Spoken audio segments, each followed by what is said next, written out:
चाहिँ म तपाईहरुलाई पोटलको सब्जी बनाउनु कसरी भनेर देखाउन गइरहेको छु। र आज चाहिँ म पोटललाई यसरी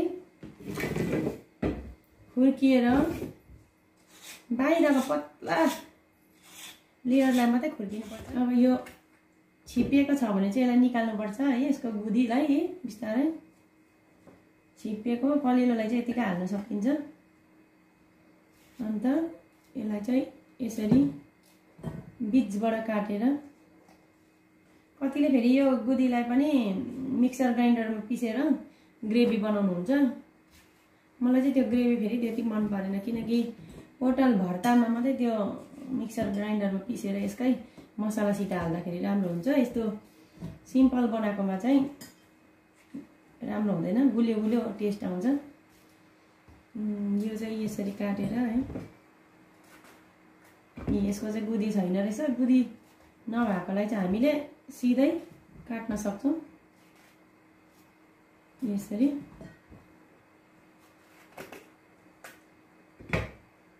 रोटीसित पनि मिठो हुन्छ पोटलको सब्जी, अनि भातसित पनि मिठो हुन्छ। अलिकति ग्रेभी बनाउनु पर्छ, दाल नभए पनि हुन्छ। पोटल पेटको लागि पनि राम्रो हो सब्जी। अब मैले यहाँ पोटललाई काटिसकेको छु है। अब यहाँ एउटा सानो टमाटर, यसलाई पनि यहाँ म गर्दैछु। एउटा प्याजलाई यहाँ तास्दैछु। प्याजलाई चाहिँ राम्रोसित तासेर यसलाई चाहिँ अब पोटल प्याज टमाटर सबैलाई धुनु पर्यो एकपल्ट, किनकि मैले अघि पोटललाई नधोइकन बाहिरबाट ख्यार मात्रै पारेर छिलेको छु। एउटा सानो अदुवा पनि, पोटलको सब्जीमा अदुवाको फ्लेभर एकदमै दामी हुन्छ। तपाईले हाल्नुहुन्छ कि हुँदैन? हाल्नु हुँदैन भने अब उसो चाहिँ हालेर बनाउने गर्नुहोस्, अनि मलाई मेरो कमेन्ट बक्समा भन्नुहोस्। यहाँ मैले यति नै एउटा कुरालाई यहाँ गरिसकेको छु। छिलिस मैले अब धुएर ल्याइसकेँ। धुएर ल्याएपछि सानो ग्रेटरमा ग्रेट गर्छु म। पहिला अदुवा गर्छु, त्यहाँदेखि मैले यहाँ टमाटरलाई पनि ग्रेटै गरेको छु। सानो टमाटर यहाँ प्याज, मैले यहाँ टमाटर प्याज र अदुवा ग्रेट गरिसकेँ। यहाँ पोटललाई धुएर रेडी राखिरहेको छु। कसाइसकेको छु।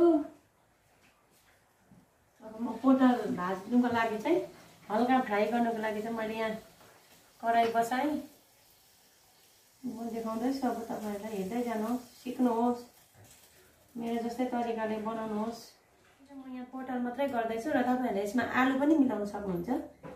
अब चिनीलाई अन गरेँ। पोटललाई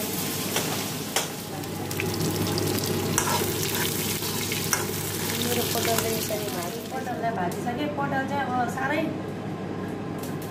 डिप चाहिँ भाज्नु हुँदैन, हल्का भाज्नुपर्छ हो, किनभने बेसी धेरै बेर भाज्यो भने चाहिँ चिम्रिन्छ, चुमुक्क पर्छ, मसलाहरू राम्रोसँग लाग्दैन, कडा पनि हुन्छ, खाँदाखेरि टाइट हुन्छ। त्यही ठिक्क मात्रै भाज्नुपर्छ पोटललाई। मैले पोटललाई भाजिसकेको छु। अब म अघि ग्रेट गरेको प्याजलाई यहाँ म हाल्दैछु। हेर्नुहोस्, अब प्याजलाई म हल्का ब्राउन भएपछि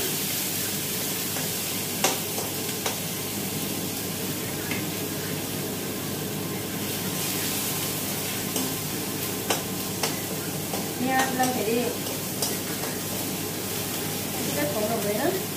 प्याज अलिकति फ्राई भएपछि प्याजको कलर चेन्ज हुन्छ, पिङ्क कलरको हुन्छ प्याज। प्याज पिङ्क कलरको भएपछि मात्र म टमाटर हालिदिन्छु।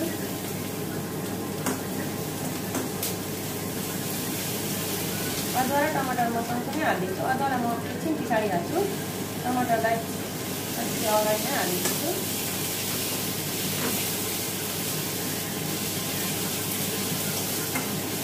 सक्नुहुँदैछ। तपाईहरुले अब चाहिँ म अदुवालाई टमाटर र अदुवालाई चाहिँ सँगसँगै हाले पनि हुन्छ।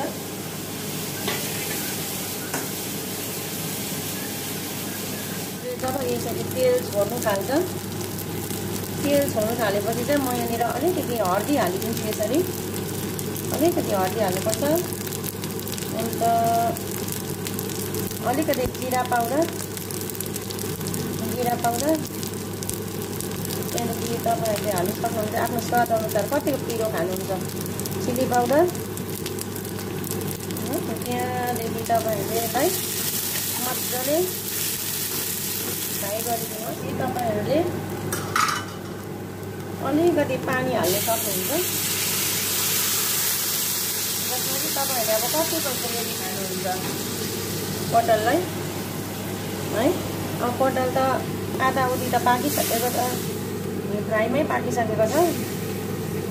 र अब तपाईँहरूले यो हालेपछि यहाँ अलिकति माथिबाट किचन किङ मसला हाल्नु पर्यो।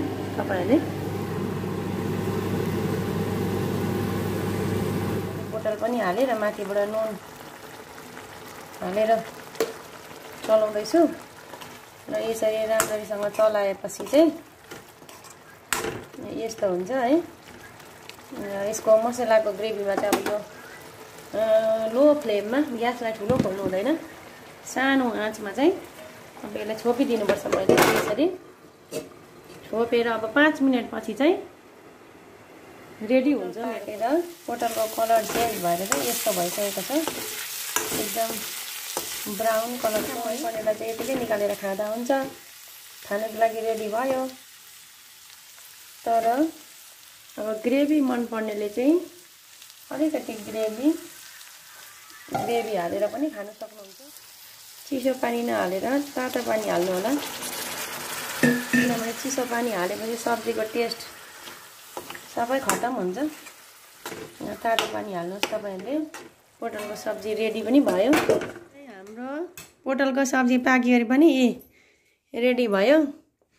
खाना खाने बेला भयो। यी खाना खानु बस्नु भएको छ मुमाहरू। कस्तो भएछ मुमा पोटलको सब्जी? टेस्टी भयो। टेस्टी लाग्यो। नयाँ तरिकाले पकाएको सब्जी टेस्टी नै भयो रे। तपाईँहरूले सुनिहाल्नु भयो। र तपाईँहरू पनि मेरो तरिकाले पोटलको सब्जी बनाएर खानु सक्नुहुन्छ। रोटी भात जेसँग पनि पोटलको सब्जी मिठै हुन्छ। र आजको भिडियो चाहिँ मैले तपाईँहरूलाई पोटलको सब्जी कसरी पकाइन्छ भन्ने देखाएँ। र अब अर्को भिडियो लिएर चाहिँ म तपाईँहरू